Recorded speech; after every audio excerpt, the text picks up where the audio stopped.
Misrlik yuragi xasta kishi Yevropaga, ya'ni Britaniyaga o'zini tekshirtirgani bordi. Uni ko'rikdan o'tkazib, kasalligingiz og'ir, jarrohlik amaliyotini o'tkazish kerak, lekin natijaga ham to'liq kafolat yo'q. Yuragingiz zaif deyishdi. Bunday bo'lsa, yurtimga qaytib, farzandlarim bilan vidolashib kelaman, dedi.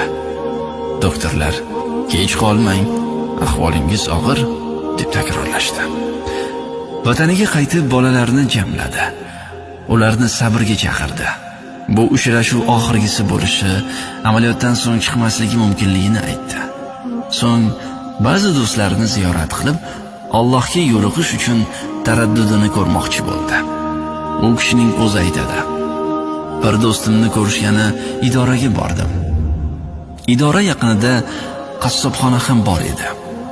Atrofga nazar solib qarasam, bir keksa ayol yerga tushgan va axlat qutisidan go'sht, suyak, yog' parchalarini terib xaltaga solayotgandi. Do'stimga qara dedim. Uning oldiga bordim. Ishidan hayron edim. Nima qilyapsiz dedim. 5 ta kichik yoshli qizlarim bor. 1 yildan beri umuman go'sht yeyishmaydi. Yeyishmasa ham hidini hidlashsin dedim, dedi. Uning bu gaplaridan ko'zlarimga yosh keldi. Uni qassobning oldiga olib kirib, bu ayolga har hafta mening hisobimdan go'sht berasiz, dedim. Ayol tinmay, yo'q, kerak emas, derdi. Har hafta kelib, sizga qancha go'sht kerak bo'lsa, shu yerda olasiz, dedim. Menga 1 kilo yetadi, dedi. Yo'q, 2 kilo qilib olasiz, dedim. Oldindan 1 yillikning pulini to'ladim. Buni ko'rgan ayol haqqimga yig'lab duo qildi. Kayfiyatim ko'tarildi. O'zimni baxtiyor sezdim.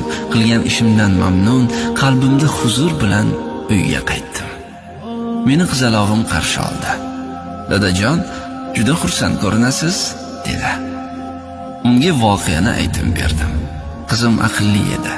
Yig'lab qo'llarini ochib, "Ey Allohim, dadajonim o'sha ayolga yordam qilganlaridek, sen ham ularga yordam ber. Dardlarga shifo ber", dedi. Qolgan ishlarimni ham bitirib, bolalarim bilan xayrlashib, amaliyot uchun Yevropaga qaytdim. Doktor meni tekshirdi. Hayrat bilan: "Qayerda davolandingiz? Qaysi shifoxonada?" dedi. "Nimani nazarda tutyapsiz?" dedim. "Qayerga bordingiz deb so'rayapman. Kim sizni muolaja qildi?" dedi. "Hech qayerga bormadim, farzandlarim bilan xayrlashib qaytdim", dedim. "To'g'risini so'zlang, yuragingizdagi kasallik umuman qolmabdi", dedi. "Nimalar deyapsiz, doktor?" dedim. "Xudo bemor siz emas, boshqa odam bo'lgandek, qaysi shifoxona u? Sizni qanday davoladi? Qanday dorilar iste'mol qildingiz? Ro'yxati bormi? Bering iltimos", dedi. "Hech qayerda davolanmadim", dedim. U ayolning duolari yodimga keldi.